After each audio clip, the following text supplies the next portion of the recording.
To everybody. And before I introduce the speakers, I would like to say a few words about the Round Table, the Commonwealth Journal of International Affairs. There are some copies here. If anybody is interested, they are welcome to take them. The Round Table is probably the oldest known journal on international affairs. It was started long ago, many decades ago, under a different title in 1910. And since then, it has gone through many phases, varying according to the relations of the British Empire with its colonies, and ultimately settling on the Commonwealth, which is a living entity. I would like to introduce the speakers. On my right is Dr. Venkat Iyer, who is the editor of the Round Table, and he is also editor of another journal, the Commonwealth Lawyer. Dr. Iyer has a distinguished career as a barrister and also as an academic. And he is based in Northern Ireland. He is attached to the School of Law at Ulster University, where he teaches media law, constitutional law, and business law. He has taught at many universities, foreign universities. The list is very long, but I will read it out. Meiji University, Japan, University of Melbourne, Australia, Tsinghua University, China, Fordham University, the USA, also in Malaya, the Islamic International University of Malaya, and the University of Bombay. He belongs to Bombay, the University of Bombay, and the Soochow University in Taiwan. He has been a consultant to a number of governments, to private corporations, and also to NGOs. He is also a trainer. He runs training courses on media law and media ethics for newspapers and media organizations around the world. He is the author of a number of books and articles, and as I have said, he is the editor of the Commonwealth Lawyer and the Round Table, the Commonwealth Journal of International Affairs. It is my pleasure also to introduce Professor Paul Carmichael. He is also based in Northern Ireland, and he is Professor of Public Policy and Government. He has been Professor of Public Policy and Government, I think, for a long time, since 2004. He has a PhD in Public Policy from the University of Strathclyde. Professor Carmichael was Honorary Secretary of the Political Studies Association of the United Kingdom and Vice Chair of the Public Administration Committee of the Joint University Council. He has been a visiting fellow in the Center of British Studies for British Studies at Humboldt University of Berlin since the year 2000. In 2021, he was elected Fellow of the Joint University Council of the UK. His teaching interests focus inter alia on local government, devolution, and intergovernmental relations, and the civil service in Northern Ireland, more generally across the United Kingdom, as well as in comparative perspective, and he has published extensively. On my extreme right is Senator Javed Jabbar, who is a very well-known figure in public life and in academic life in Pakistan. He has been a senator. He is an author of many books and many memoirs. He has also written a very famous book, which has become very famous, Yes, Prime Minister. About his, but Prime Minister, about his association with the governments of Benazir Bhutto Sahiba, Mohtarma Benazir Bhutto. He is also a filmmaker, apart from being an author, and he has invested greatly in public work in various parts of Pakistan, notably in Tharparkar. The first speaker, I think, should be Professor Iyer. I give you the floor. Thank you very much, Madam Chairman. Can I begin by saying that I'm very pleased to be here, and I need to, first of all, acknowledge the help that I have received in ensuring that we have this event at all from both Javed Jabbar and Masuma Hassan. Javed and I go back many years, and we have kept in touch. I indicated to him not so long ago that there is going to be a special issue of the round table on Pakistan at 75, and that I would be passing through Karachi. There were a couple of other launch functions for this special issue already organized in Lahore and Islamabad. So I thought it might be a good idea to have one in Karachi, and Javed immediately responded very positively. And he then got in touch with Masuma, who was equally kind, and agreed to have this function here today. I want to formally acknowledge the assistance of the Pakistan Institute of International Affairs, our host for this afternoon, and to say that the support that the institution has extended is also much appreciated. My purpose in talking to you is not so much to discuss the contents of the special issue, which most of you will get a chance to see, but to tell you something about the round table. It is a journal which, as Masuma has indicated, has been around for a while. And I must hasten to add that I haven't been around with the round table for as long as the journal has existed. I've only been editor for about 15 years now, and I still feel a bit of an imposter because I've absolutely no background or expertise in international affairs. I am just a hack lawyer, a hack barrister, but having been appointed editor of the Round Table, I've been enjoying every minute of my editorship. I've learned a lot, and as part of my editorship, what I do is try to have a decent spread of geographic special issues.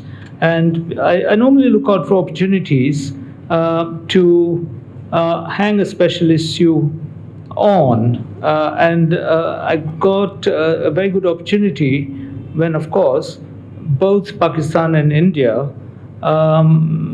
celebrate their 75th anniversary, or now celebrated their 75th anniversary. So what I did was commission two special issues, one on India and one on Pakistan. The India one got released slightly earlier than the Pakistan one. Now, if one wants to be quite technical or pedantic, one can think also about the timing. Pakistan, of course, became independent a day before India did, but whatever. We got the India issue out, and it was launched in 3 cities, just as I'm doing in Pakistan, in India. So one in Delhi, one in Bangalore, and the third in Bombay. It just so happened that when the Bombay event was being organized, when the organizers there, who happened to be the Nehru Center, got to know about the Pakistan special issue, they said they want to organize an event for the Pakistan special issue as well. So we are going to probably have that very soon, sometime in the next 3 or 4 weeks. Now, in terms of the roundtable itself, I'm particularly keen to invite contributions to the journal generally from people in Pakistan. I have to say that in spite of the popularity of the journal, I don't get too many contributions from Pakistan, nor do I, for that matter, from other South Asian countries, including India, which is not to say that I don't get contributions on these countries. Invariably, those contributions come from scholars who specialize in Pakistan or India and who live abroad. That is sadly a reality I cannot ignore. But what I want to do is to encourage people from within these countries to write for the journal, because I'm convinced that there is no dearth of talent. It is simply that there will have to be some sort of an incentive to be provided for people to write. And I would say, if I'm able to attract even a few of you in this room to consider writing for the roundtable, I'll be very happy. There are two possibilities. One, of course, is a standard academic article. Now, the Roundtable is an academic journal. It's a peer-reviewed academic journal, which actually is very attractive to younger academics because it helps in gaining promotion, etc.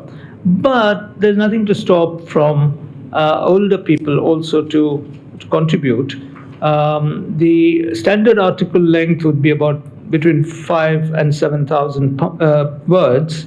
But we also have a section on opinion, which is something much shorter, a bit like a journalistic piece, 800 words on a topical issue. The opinion pieces get published fairly quickly because they're not peer-reviewed. So something happens which would be of wider interest to other Commonwealth countries.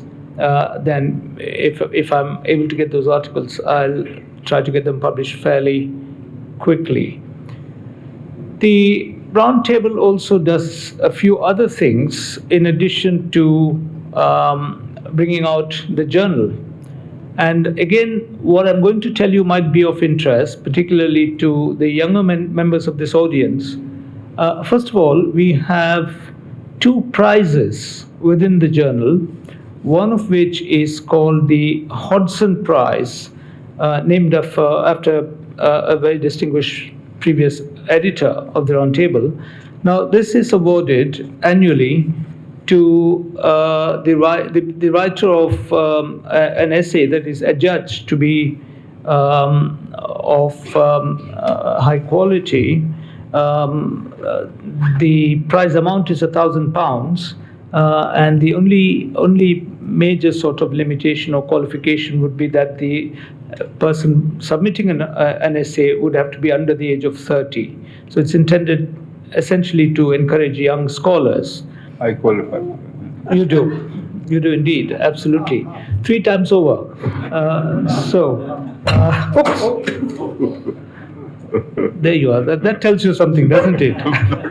No attempt to undermine. Anyway, so that's a Hodgson Prize. There's also a similar prize which is called the Peter Lyon Prize, named after another distinguished editor, which is also £1,000, which is awarded for the best article published in the previous year on a policy-related issue or policy-related subject.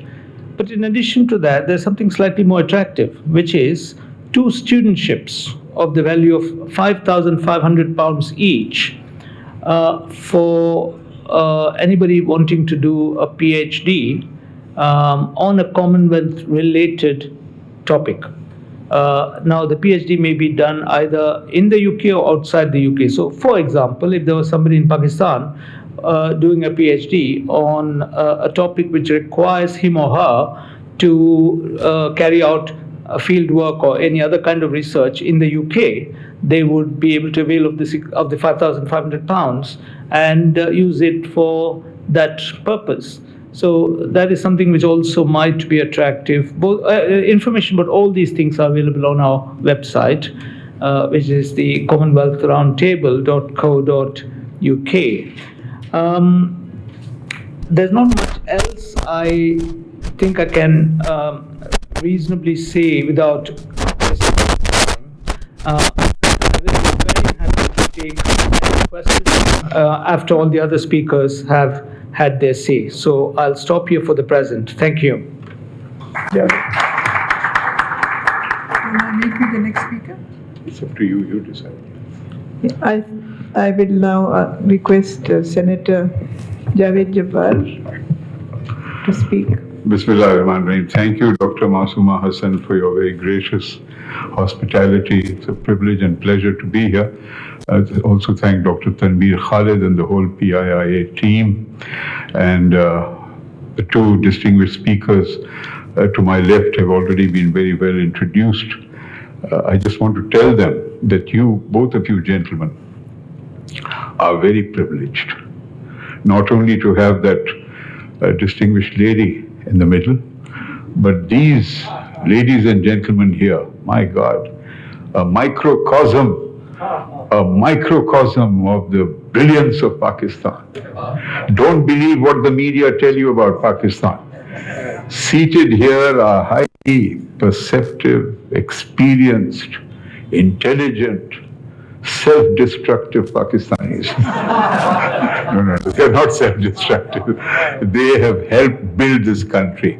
And whether they are young like me or slightly older than me, they have done their service in civil services, in the military, diplomacy, journalism, entrepreneurship. Wide range of professions is represented here. And seated unobtrusively at the bank is a financial regulator, the former governor of the state bank, Dr. Ishrat Hussain. So if you brought in any illegal foreign currency, please hand it to me. Hand it to me before you leave the premises. So it's a pleasure to have Dr. Venkat Iyer and Professor Paul Carmichael. As Venkat pointed out, our sins go back a long way, back to the 90s. We were asked by the Asian Media Information and Communication Center in Singapore and Friedrich Ebert Stiftung, a German foundation, to help persuade countries across Asia to compile media-related laws. There was no such compendium. There was no handy reference. And the internet had not exploded exponentially as it did in the last 20 years. So printed books had a special value, and they still do. So lo and behold, we set out, and throughout South Asia and Southeast Asia, we were able to compile these handbooks that then became essential books of reference for judges, for barristers, for lawyers, for the media, because not only did we take directly media-specific laws, we also looked at other laws which might have a bearing on media, whether it's a criminal procedure code or the civil procedure code or what have you. So it was an honor to be associated with Venkat in this mission. And here, just for the record, it was my honor to also have a young, promising barrister who you might have heard of now, Qazi Faiz Isa. He was an independent barrister at that time. He was my co-compiler. I was the chief compiler. So we produced a very modest volume of only 990 pages, which has now been lost to history because it is out of print. But that's the background. But Dr. Venkat Iyer is not a one-dimensional person. He went on to become the Law Commissioner of Northern Ireland and has served ably in a number of other countries, advising them, as has Professor Paul Carmichael. I'm tempted to think about what the Commonwealth represents, because this is a journal of the Commonwealth. And the Commonwealth is this incredible assortment of countries brought together by a heritage that should otherwise be very negatively viewed. Colonialism, the enslavement, not the physical enslavement, but the intellectual enslavement by a very innovative power for its time, the British Empire. And by intellectual enslavement, I do not mean it entirely pejoratively or negatively.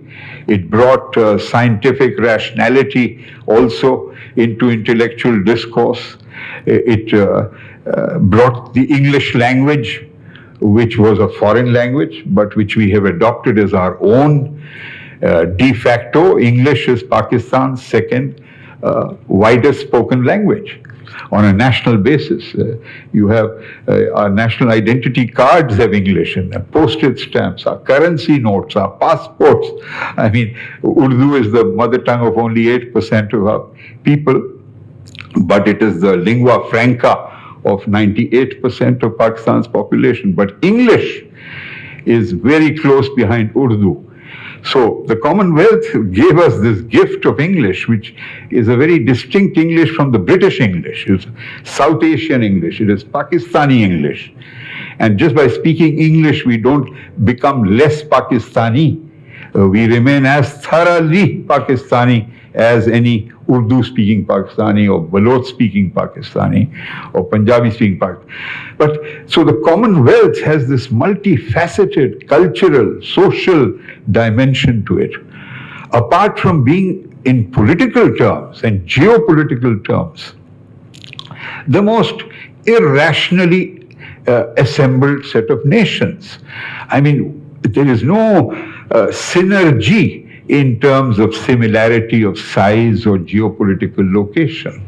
You have islands, you have huge territories like India or Pakistan, you have multi-continents spanning tens of thousands of miles, and most importantly, there are members of the Commonwealth that are directly in conflict with each other, unresolved conflicts. And the classic cases are, of course, Pakistan and India, 75 years and still going strong, mashallah. And the Commonwealth, regrettably, has not been able to play a role to reconcile these complete polarities. And yet there is something very, very fine about the Commonwealth. It is worth belonging to, not only to remember the bittersweet aspects of history and the heritage of colonialism, but to try to strike out new relationships with countries that we may not have fully explored, whether they be in Africa, whether they be in the Southeast or East Asia. There is so much about other members of the Commonwealth that we know very little about, because we are so focused on the United States and on the UK and somewhat on the Middle East, that we have tended to ignore the vast riches of culture and society and pluralism that the Commonwealth has to offer. And to a great extent, the Round Table, even though it is a journal on international affairs, directly and indirectly reflects the paradoxes of what the Commonwealth is. And when Dr. Venkat Iyer very disturbingly points out to us that he is concerned about the lack of adequate contributions from Pakistan, this is bad enough. But I find it so much sadder that Pakistan itself willfully absents itself from overseas academia. Several chairs which are designated Pakistan chairs at leading universities in the United States or Europe remain empty because the government of Pakistan, in its infinite wisdom, has not yet got around to deciding who to plant there as a professor. All they have to do is choose, whether it is for Columbia University or whether it is for universities elsewhere. We are losing our place in international discourse, partly because we have willfully not used the opportunities available to us. And it doesn't take more than decision making in Islamabad and transcending sifarish and transcending petty partisan competitiveness. Because alas, even academia has a lot of partisanship within it. My God, sometimes the politics that goes on within campuses, even without student unions, between professors, between lecturers, with no disrespect, can be very self-destructive. So Pakistan needs to use the round table as one medium that can partly compensate for the resounding absence of Pakistan in international discourse. And one of the reasons why we are misperceived abroad, and we are misperceived, we are correctly perceived for being in the mess that we are. But so much that is good about Pakistan, so much that is happening in this country today that deserves international attention, does not receive it, because we are not investing in resources that already exist, nor mobilizing resources that we should have long ago. And in conclusion, I can only request Dr. Venkat, Iyer, and Professor Paul Carmichael to share with us, whether in their own observations or in questions and answers, what are the lessons that Northern Ireland in particular has learned in resolving conflict, violent conflict, as well as non-violent conflict. Did the United States play the catalytic role? Did the British Prime Minister Tony Blair play the catalytic role? Or was it something organic and intrinsic to Northern Ireland's own society and Ireland, which eventually produced this remarkable attempt to reconcile and to bring peace where there had been so much bloodshed and rancor? And I'm sure we will learn and benefit from your observations. Thank you very much. Thank you, Mr. Javid Jabbar. And now it is my pleasure to request Professor Carmichael to address the audience.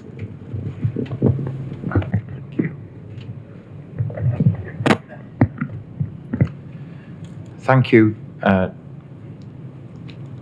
Thank you, Dr. Masuma, for your gracious introductory remarks. And let me echo the comments of my colleague, Dr. Iyer, in thanking the Institute for its most generous hospitality in hosting the event in this splendid reading room this afternoon. And I found myself busily writing down additional things to say in response to my immediate predecessors' incisive remarks, which bear much further scrutiny and discussion, and I hope through the course of question and answers we might push forward a little in understanding further. Like Venkat, I was a little hesitant. I should say, by way of background, we were due to come here about 3 years ago, Venkat, before the pandemic. And in that time, I was wearing a rather different hat. I was responsible for internationalization and globalization within my faculty at that point in time. Now, that baton has since passed to somebody else, but fortunately, we still had a ticket to come to Pakistan. And I said to Venkat, well, I'm determined to go, despite not necessarily going for the same reason that I was due to come originally. Now, I suppose as a political scientist, my expertise is not on Pakistan or the Commonwealth, but I perhaps have some observations from a Northern Irish perspective. as an Englishman living in Ireland for over 30 years, you might think I'm almost courting too many risks to go from one former colonial possession, or at least part of it, to another. And in speaking the language of Shakespeare, I know I come speaking the language of the former colonial oppressor, but again, echoing my colleague, I'd like to think, please tell me if I'm wrong, that the presence of my forebears here, and I've no particular history in Pakistan, I can assure you, but I hope it wasn't entirely negative, and it may have some positive benefits in the fullness of time. Another comment I would make is that, of course, to quote that great Irish playwright, Oscar Wilde, to have one partition may be regarded as misfortune, but to have two could be regarded as carelessness.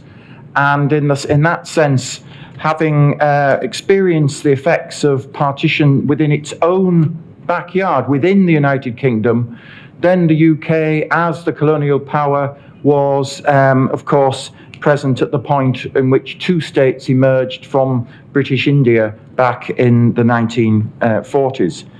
I think making direct comparisons is very difficult. The situations are, of course, entirely different, but there are some similarities, both in terms of the nature of the formation of the various states involved, and also in terms of how we might address conflicts and how we might approach promoting peace and mutual harmony and mutual development. It's been pointed out that in terms of the Irish peace process, a lot rested upon the role of institutions, certainly, but also the role of key individuals. And I would echo that point. And in fact, the role of the United States, given the size of the Irish diaspora, that was almost inevitable, was clearly instrumental in bringing forward peace to the island of Ireland. It's not a perfect peace. In many ways, it's a very flawed peace.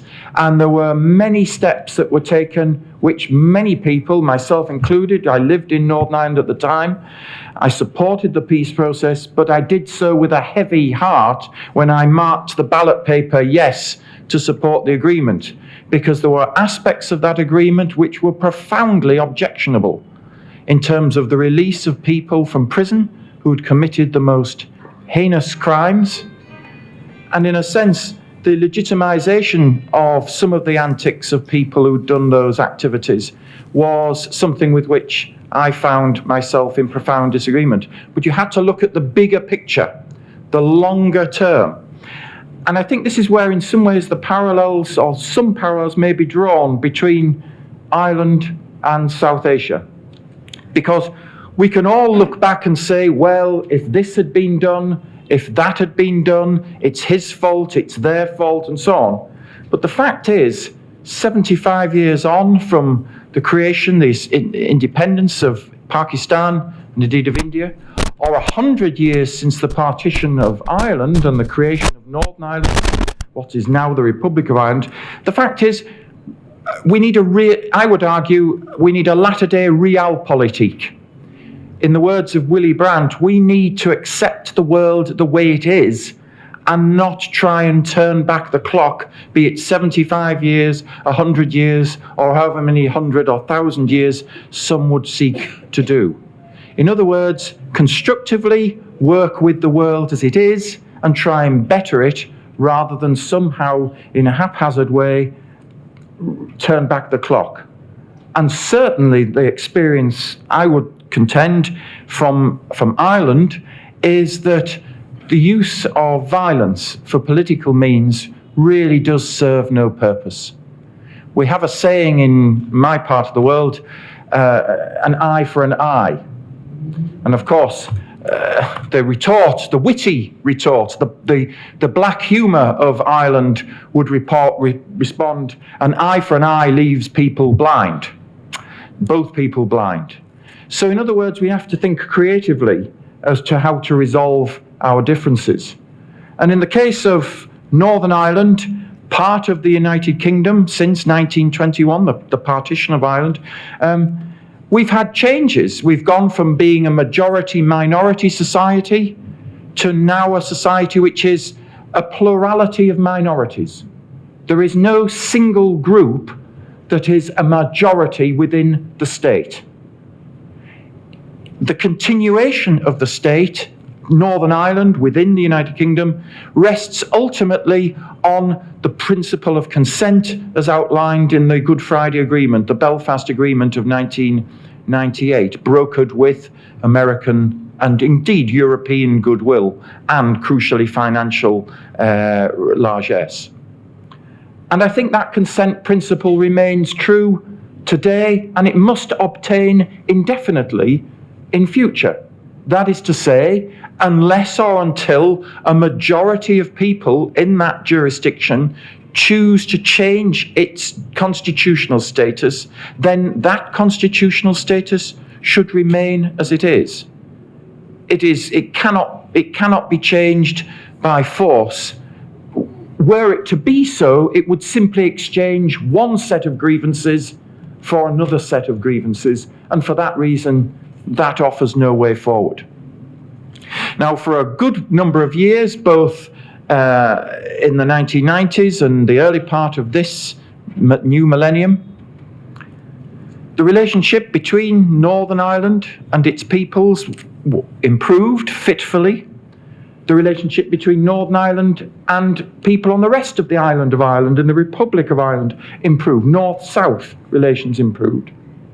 And of course, relations east-west in the wider British Isles between the United Kingdom and the Republic of Ireland improved. In some senses, eased through their joint membership of the European Union. And there have been a number of people who've said, well, what does Brexit mean for that relationship? It has ruptured the relationship in some ways by British secession from the European Union. Well, whether one is a leaver or a remainer in that context, I think it is fair to say that, again, the past is the past, and the notion of simply rewriting the result of 2016 and Britain rejoining the European Union, that isn't going to happen. And I say that with reasonable confidence. Nothing is impossible, but it seems highly unlikely. So the question is, how, given this new dispensation, can the relationship be nurtured and improved? And there are grounds for hoping that there can be such an improvement in conditions. There is, after all, mutual self-interest beginning within the island of Ireland for cooperation and mutual development between Northern Ireland and the Irish Republic. And indeed, the UK as a whole, whatever its future relationship with the EU, it needs to be a positive relationship rather than a hostile one. And then, if I can move forward briefly, Madam Chair, if you will indulge me a few more moments, let me bring my remarks to a close by reference again to earlier remarks about the Commonwealth, because there have been some suggestions made, particularly in the UK, that the result of the British departure from the European Union was some kind of post-imperial lament for the times past. This really, to my mind, is a complete misunderstanding of the motivation of those who voted for Brexit and indeed the decision of the UK to leave the EU. We will form in due course good relations with our European friends and allies. But as a former imperial power, yes. As a former master of the high seas, yes. But in its new guise as a modern liberal democratic state, the United Kingdom is also an outlooking state, a world state, looking out to make relations with countries near and far. And that includes through the good offices of the Commonwealth. It is only in the last year that we lost, as head of state, our dear Queen Elizabeth II. And I know Venkat can attest to this, that her son, Charles, as the head of the Commonwealth, freely decided by the members of the Commonwealth, believed the Commonwealth, for all its eclectic nature, for all its idiosyncrasies, represents quite an amazing and a fantastic collection of states. You would never imagine such a constellation of countries as exist in that Commonwealth. And I might add, Pakistan has had its own rather checkered history with the Commonwealth. I don't think I'm being uncontroversial when I say that. Well, going back to my part of the world, of course, Ireland is not part of the Commonwealth, although there have been many calls for it to join, in the same spirit of finding common understanding and shared messages going forward.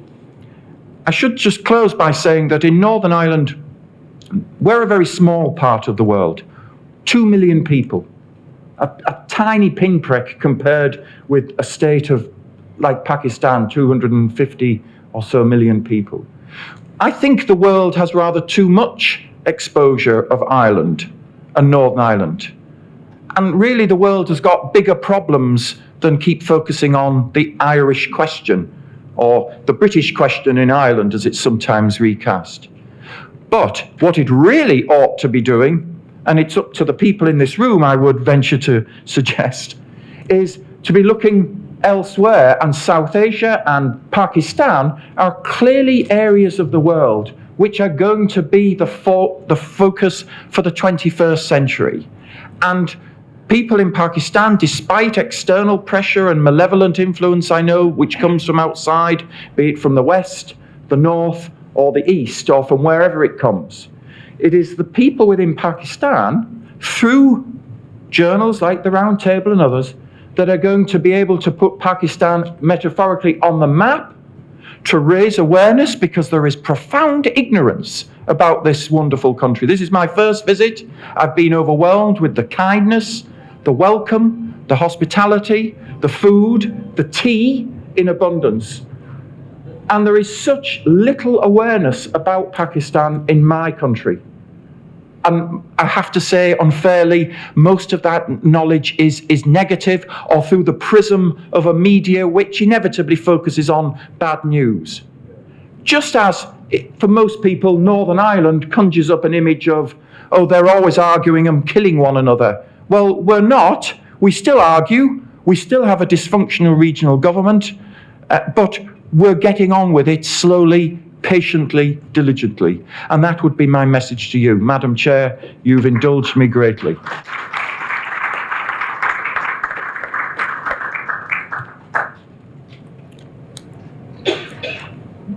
Thank you, Professor Carmichael. Will you take questions? The floor is open to questions. Thank you, Madam. I started off with one question, but the conversation went on, so if I may be permitted, quick 3 questions, one to each One panelist. question. Madam, these are important questions. Okay, if you ask at least 2 with the guest. One was you mentioned about Northern Ireland and the American participation. I spoke to a security analyst, wrong with the mic, who is intimately connected with the security situation. The anti-money laundering issue in respect to the American participation after the Good Friday Agreement, one of the things that was problematic for the past 3 years until 9/11 was the money conduit that was coming in and the weapons. And in fact, Richard Haas met with Jerry Adams in Dublin on September 11th to find and end that in that window. Do you think 9/11 played a role? 9/11 played a role in that to move the Americans on that issue, because there was the agreement though 3 years ago, but the practicality of it. And I would like your comments on that. And just briefly, Dr. Venkat, in the academic world, you know that the writings of young academics these days for the past maybe 20 years in this new post-colonial narrative, which also Professor Carmichael hinted at, that, this, for example, leaving Brexit was some sort of imperial, kind of regret or something to this extent. How impactful has that been in the writing because I notice a lot of young academics are trying to rewrite that narrative in that way. So your comments on that, thank you. Yeah, okay. Paul, Oh, thank you. Thank you for your question. Very briefly, I think your microphone suffers from the same problem of Northern Irish devolution, namely, is it on or is it off? And it's rather fitful. But levity aside, yes, undoubtedly, the global geopolitical situation clearly had a bearing on the Irish case. The end of the Cold War, i.e. in the West, between the Soviet bloc and NATO and the Americans, clearly helped, along with war weariness in Ireland, and from what I understand, the British and Irish security forces had completely penetrated the terrorist organisations, and it was just a war of attrition going nowhere. But undoubtedly, too, 9/11 was a catalyst, because Irish-American opinion had been, shall we say, like a lot of opinion in the world, ambivalent. One person's terrorist is another person's freedom fighter, and they were busy channeling money through nefarious means to people who were perpetrating heinous crimes on the streets of the United Kingdom. And indeed in other countries as well. Holland, Germany had been visited by IRA terrorism. And I condemn all terrorism, not just Irish Republican, but so-called loyalist terrorism is equally repugnant. And if it involved state collusion, as some of it apparently did or actually did, then that is equally reprehensible and needs to be called out in a liberal democracy. There can be no place for that. However naive that may be a view, but that's nonetheless my view. You mentioned specifically about Richard Haas and so on. In fact, I was watching him this morning on I think CNN, speaking about the situation in Syria and Turkey, with money for good purposes, relief, finding its way into the hands of, shall we say, less savoury characters and so on. In Northern Ireland's case, of course, the irony is that we had a bank robbery, the largest ever bank robbery in cash terms in the United Kingdom. Bank in the centre of Belfast was robbed by effectively agents of the IRA, and that money has never been found. And that was while their political leaders were saying we are committed to exclusively peaceful means. And I think the Americans impressed upon them that, look, you are either in or out. You can't have a foot in both camps. I'll defer to Venkat for other comments. Thank you. I'll keep my response short. If I've understood your question correctly, my first point would be to say that as the editor of the journal, I have to ensure, as far as possible, which is not always achievable, a fair representation of discussion on any of these kinds of issues. And Brexit is an issue which cannot be ignored under any circumstances, regardless of where you stand on Brexit.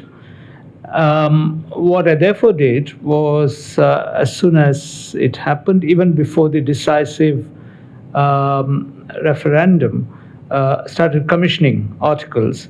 I must confess it was not easy to get many articles on the pro-Brexit side, which was rather disappointing, because ultimately I think I have a duty to my readers to give both sides of the argument. And actually not both sides, there may be many more sides to the argument. In any case, I did persevere, and I have to say that in the end I managed to get a half-decent collection of articles, and I actually commissioned a special issue on Brexit, which I could not ignore. And so that turned out to be quite successful, if you like. And it is my endeavor even now to encourage articles on Brexit, albeit not on those aspects of Brexit which were at the time current. So there are still many remaining aspects of Brexit which need to be addressed, and not least, and I don't have the time to go deep into this, the implications of the Northern Irish Protocol, which ties into some extent with some of Paul's remarks. And Paul obviously has studied that subject much more than I have. And so my message, if I can put it that way, would be that if anybody here wants to comment on Brexit, now I know that after all, sitting in Pakistan, your concerns would be directed elsewhere. But if you do, want to present a viewpoint or present an analysis, you're very welcome. Thank you. Well, considering the topic today was Pakistan at 75, I was hoping to hear from the learned speakers here something about the creation of the two countries in the subcontinent, and as to what the objectives of the founders was and whether those objectives have been achieved or have not been achieved. And if not, then why not? Something to that aspect I wanted to hear. I'm afraid it hasn't been, but I'm sure the gentleman can enlighten the audience now. The topic was Pakistan at 75, but we have ranged over a lot of other topics. Dr. Iyer? Yes, certainly. Thank you. I think I'm responsible. Really, the two innocent or not so innocent overseas gentlemen are not. I should have addressed this because one should have commented on the content of that 75th edition. But I will not do it because I have belatedly received the hard copy. I had the soft copy which I couldn't read, but I will do so soon. Broadly speaking, if at all you wish to know briefly my unprecious opinion on what were the original ideals and whether we have stayed faithful to them, no.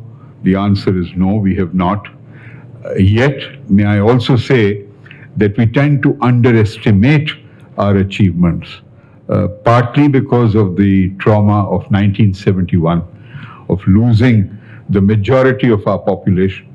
It's such a paradox that we are a country where the majority rejected the original name of Pakistan. That has rarely ever happened, if at all. And yet, the country that broke away, the part that broke away, retained the raison d'etre of Pakistan, which is Muslim nationalism in South Asia. Bangladesh remains predominantly and proudly Muslim today, even though in comparative terms it is said to be more secular. Article 2A of the Constitution of Bangladesh says that the religion shall be, the state religion shall be Islam, and equal respect will be afforded to other religions. So, for a country which lost half its population, or more than half, we have achieved the milestone of retaining the original name of Pakistan and the rationale for Pakistan. And with Bangladesh, perhaps for the Bangladesh's first 30 years, in which we enjoyed remarkably a turnaround from the bitterness of 1971-72, under the BNP governments in particular, we enjoyed very fraternal relations, which have unfortunately deteriorated with the coming of Sheikh Hasina. But what I want to say is that the original ideals on which Pakistan was founded remain valid. As to our actual achievement, in terms of the prosaic aspect of physical infrastructure, I think we have done a phenomenal job of increasing basic facilities like electricity, roads, even water supply.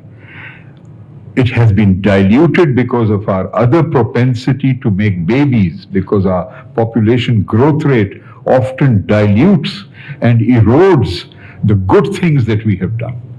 In the first 10 years, we even achieved 9.5% GDP growth in a single year. We exploited the opportunities offered by the Korean War. In some ways, our first 10 to 12 years were amongst the best years. We have the misconception that industrialization began with Ayub Khan. Yes, it did partly. It accelerated. But the miracle of Pakistan was that within 4 or 5 years of Pakistan's existence, starting from virtual scratch, we were able to create economic momentum to the extent that there was this phrase called the Hindu rate of growth and the Muslim rate of growth. And then, of course, we began to regress after the 65 war, and we have lost a great deal of space, but we've also advanced. And we tend to suffer from a national psyche of self-abnegation and self-denial and demeaning ourselves constantly, which I think is a very dangerous dimension. We have done phenomenally badly. We are punching way under our weight. We can do so much better, but we can equally draw strength from what we have achieved. And we need to keep reforming and doing and improving.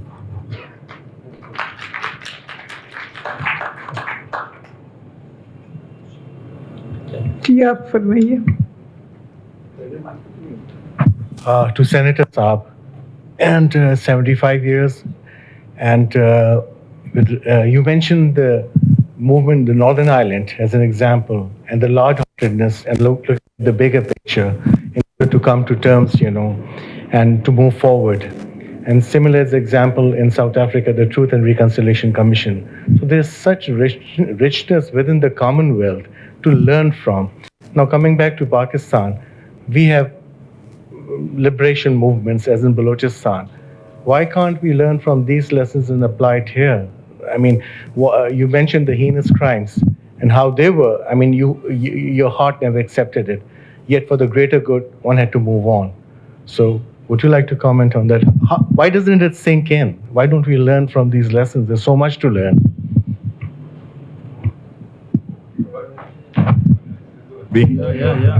Yeah, no. I don't quite know whether it's fair to say that we don't learn.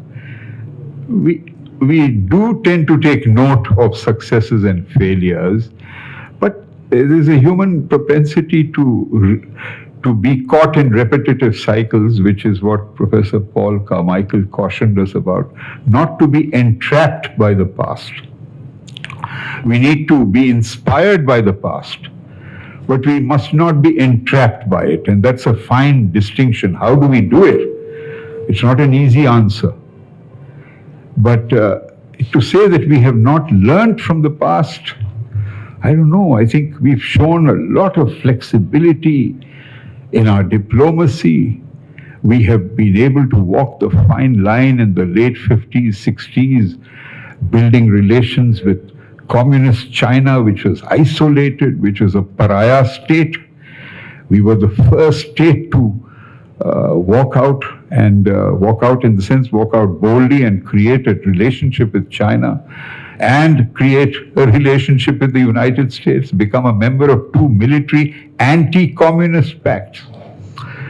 Great achievement. We were learning something about diplomacy. We learned from history how to manage diplomacy. And even now, much as we are beleaguered for being almost a failed, not God forbid, we are not a failed state. We are too big to fail. But in some respects, not the official economy front, we have learned about over-centralization of power at the state level. We formulated the 18th Amendment. We devolved power. It's another matter that the power got stuck in the 4 provincial capitals and has not been transferred down to the grassroots. Though there is that thought-provoking alternative treatise which says, do people really want to be empowered at the local level? There's an interesting essay today in Dawn about this. But that doesn't negate the fact that we were capable of learning from other societies. We actually devolved power away from the center. We did not dismantle the huge, overblown federal bureaucracy. But we made an attempt to at least start devolving power. Number one. Number two, we learned about women's empowerment. It's not convenient and fashionable to give credit to a military dictator, but General Musharraf's government, and we are proud to have been part of it, made radical changes by learning from others. 33% seats reserved for women in all local governments. Oh, in the 2000 and 2002 elections, for the first time, about 40,000 women were elected for the first time in Pakistan's history to various local government tiers. And how ironical that succeeding elected political governments dismantled that local government structure, reduced the seats for women, reduced the seats for minorities. My God. I mean, it had to take a military, unelected government to do the most democratic things. Don't forget media, the liberation of media. We learned from history about media. One had the honor of introducing free independent media in that law which one drafted for General Musharraf's cabinet, and he implemented it. Again, that was learning from history. So, in some ways, Pakistan has learned from history, but not enough. And we need to do much better, much more history. My question is from Senator Javed Jabbar Sahab.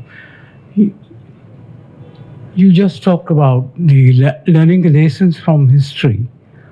Could you kindly guide me why Pakistan didn't attend the Moscow conference on Afghanistan, recently held conference on Afghanistan? Thank you. Yeah, fortunately, as the chair wisely points out, I was not in the position to take the decision about participation because they are not wise enough to appoint me foreign minister, even though I'm not in parliament. We have a more capable foreign minister. We should ask, why didn't they participate? But there's been no lack of our participation in so many initiatives on Afghanistan. We have paid the highest price for Afghanistan any other country than any other country in the world, and we continue to pay it. We are the world's most hospitable country for Afghan refugees. Which other country? 40 years plus, about 4 million refugees, and they have the run of the country. They can buy property anywhere, they can be in trade, their business, etc. We should have gone to Moscow. Yeah, we should have.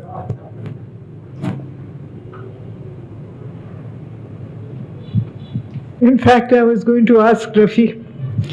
He was our ambassador in Bangladesh. In Bangladesh. And Kenya, yes. And in Kenya, Yes. but more importantly because of the issues raised here in Bangladesh. Gee, but I have no question for Bangladesh at the moment. But I have little observation, and I would like to have the views of Dr. Venkat and Professor Paul. And this is about Brexit again. I was recently in England, and I saw there was a palpable, challenges that were coming up regarding, health issues and transport, especially health, because I became a victim of it myself when I met with a very serious accident in Newcastle, and there was no ambulance to transport me to the hospital. So we had to wait for Uber for long. Anyway, so how is it, impacting Britain? Is it also because of the large number of young populace did not come out to vote for Brexit, and also because of the bucolic region and the older generation went for Brexit? So would you like to comment on that? Thank you. Thank you for your comments, sir. Well, a number of issues. Firstly, of course, and this is back in a sense to how it's easy to beat the media with a stick when the media is very plural and so on. But what is seldom reported, from what I can gather, is that despite the problems that the UK is experiencing, all parts of the UK in terms of transportation issues, health and so on, some elements say, oh, this is Brexit. But in fact, there are lots of issues to do with the pandemic, the after effects of pandemic and so forth.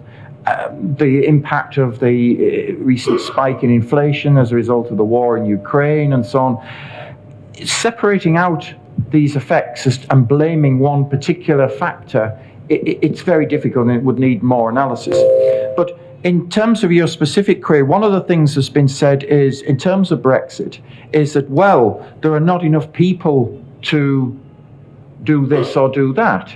But the fact is that, and Venkat and I were only discussing this the other day, under the terms of the UK leaving, EU residents who lived in the UK, it was thought there would be 3 million who would be granted leave to remain and to remain resident.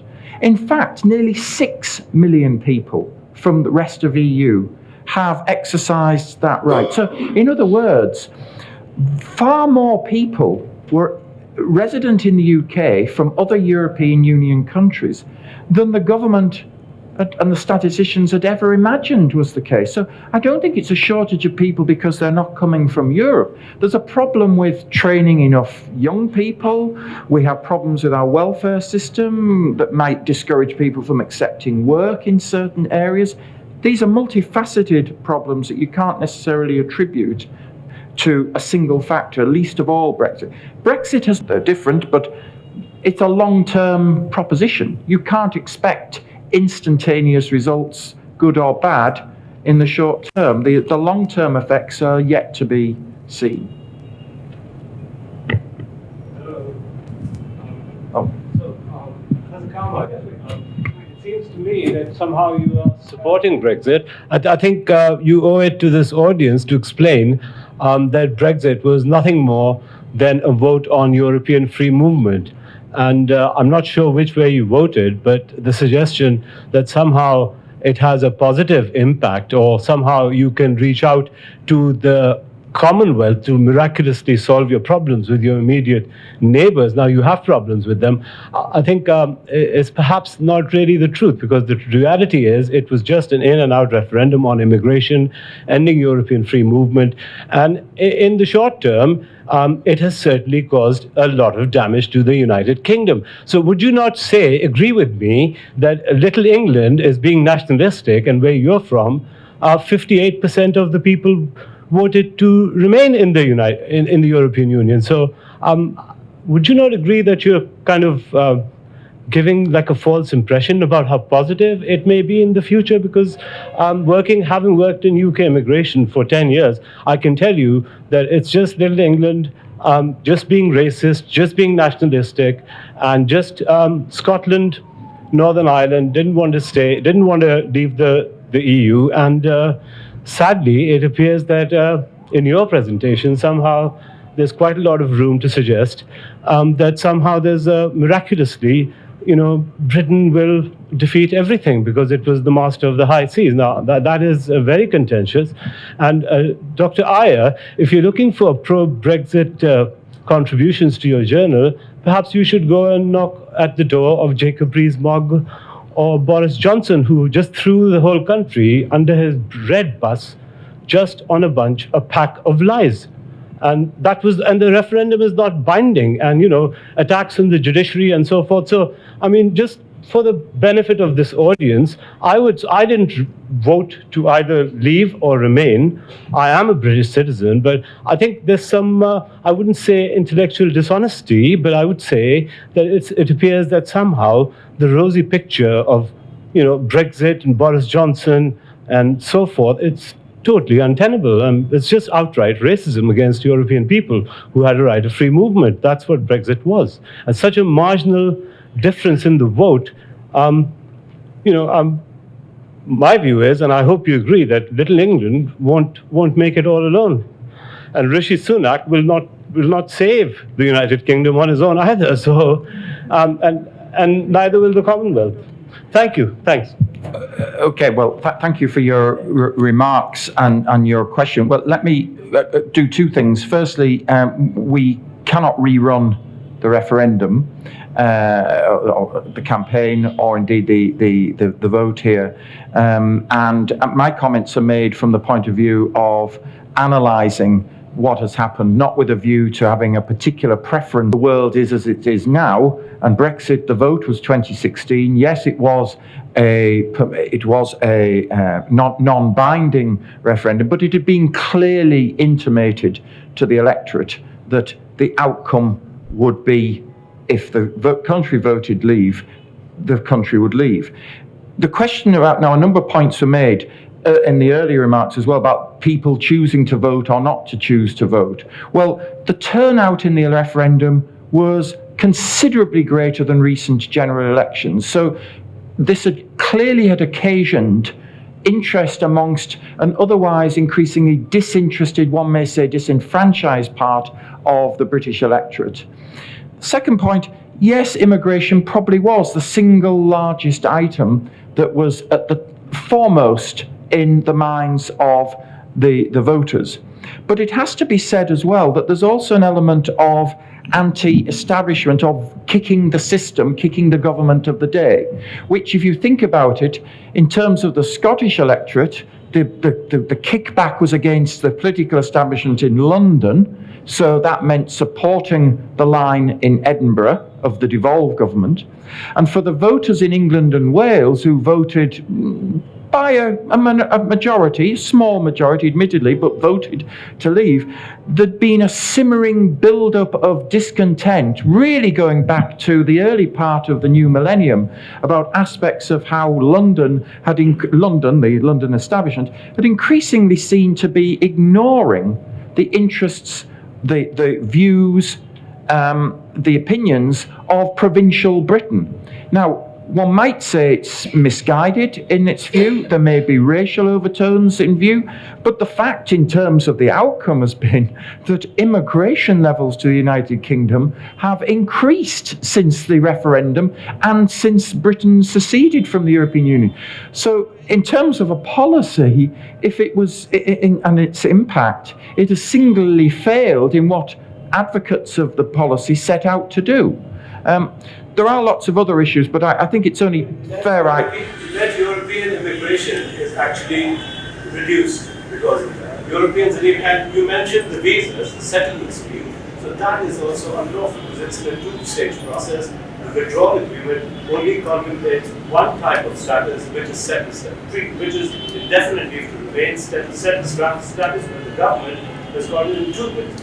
So first, people who have not been there for 5 years, they have to get pre-settled status, and then they upgrade to a settled status, which is against the withdrawal agreement. So the United Kingdom government is being completely, dishonest in every way about Brexit, and that's why you're going to have 12 Tory MPs in Parliament at the next election. That's what some people are saying. So Tories are the party of extinction, and I don't think it's going to be such a great thing for the United Kingdom. If more people are coming in, why not let there be European free movement? Those people will come, they're better skilled, they're better educated. Why do you need people coming from Rwanda? Why do you need to deport people to Rwanda? Asylum seekers who have been entered unlawfully. Why do you need to attack the Human Rights Act? You will understand, sir. I don't sit here as a. Well, if I can briefly intercede and say, firstly, I don't speak as a representative of His Majesty's government, let alone the Conservative and Unionist Party, but also from the point of view of the next general election, and I'm no Cassandra of psephology, but insofar as there may well be a large swing to the principal opposition party, the fact is that survey evidence suggests that neither of the major political parties in the UK, Labour or Conservative, really speak for a significant proportion of the electorate that feels on the issue of immigration, but also on other issues as well, around law and order, aspects of the economy, that no party really speaks for them. And it'll be very interesting to see how this is manifest in terms of turnout, crucially, at that next election. But that's a domestic British political issue for another juncture, and I perhaps defer to Venkat to comment on some of the other remarks that you made. I realize we are probably coming to the end of this event, so I'll keep my remarks very brief, and I'll try not to bring in any element of intellectual dishonesty or dishonesty on the part of any government or anything of the sort. I don't think that is helpful in any way. We can certainly keep our discussion very civilized and address serious points. I'll make 2 points. The first is, imagine SARC was like the European Union. And Pakistan was bound, this is without prejudice, I'm not remotely giving my personal views. I'm just responding to a question with an answer which I think is appropriate. And that is to say, if SARC was like the EU and Pakistan was compelled to conform to every directive from SARC, I am not sure if a majority of Pakistani people would want that state of affairs to continue forever. Secondly, there is such a thing as the democratic principle. There is no point in saying you believe in democracy in certain circumstances and you don't in certain others. If the result doesn't go in my favor, then I would say 52% is unacceptable. What should have been done is, if the rules of the game had been properly thought about and somebody decided with democratic legitimacy that we needed a higher percentage of vote for the decision to be carried on Brexit, fair enough, 66%, 70%. But when the principle had been agreed of bare majority, then I think it is entirely reasonable for a decision based on the bare majority to be implemented, whether the decision was right or wrong. Ultimately, the democratic principle, I think, should be given some respect. But I'm perfectly willing, of course, to listen to other viewpoints. And as I said at the beginning of these remarks, I'm not expressing my personal viewpoints at all. I'm simply responding as a lawyer would faced with a proposition that needs to be addressed. I think I'll wind up this session now because it's quite late. I have to thank all the three speakers, Dr. Iyer, Professor Carmichael, and Senator Javed Jabbar. It's difficult to sum up because this was supposed to be a session on Pakistan at 75, but it was anything but a session on Pakistan at 75. It ranged over so many other issues and so many other developments in the world. There was a lot of talk about what has happened in Pakistan from Javed Jabbar. And he raised a few issues which he often raises about how much we have achieved and how there is a denial or a non-recognition of what we have achieved. But I put it to him and to the audience that we should really inquire into why we deny that. What makes us deny what we have achieved?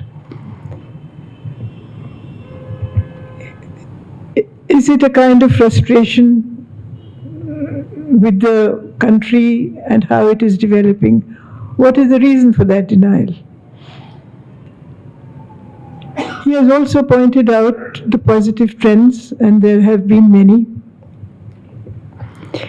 Although the representation given to women by General Musharraf's local government scheme was really taken back by the elected governments. But one must recognize that women have achieved so much in Pakistan, that they are present in all walks of life and in all professions. And we hear of so many firsts in the newspapers every day, especially the young women, their verve and their achievements which make us proud. Before we came into this hall for this event, we were talking about my supervisor at Cambridge, Professor Nicholas Mansurg. He was an outstanding scholar. He was an historian of Ireland. And because he was a historian of Ireland, and he understood the Irish question. It was so much easier for him to understand the thesis on which I was working. Ireland and what happened between Ireland and the United Kingdom has great relevance to what happened to India when it was partitioned. That has been studied by some scholars, but maybe not at the depth at which it should have been studied. I want to thank all the speakers. Dr. Iyer, I wish you had spoken more about Pakistan at 75. Professor Paul Carmichael and Javed Jabbar for making this such an interesting and such a vibrant session. Thank you very much.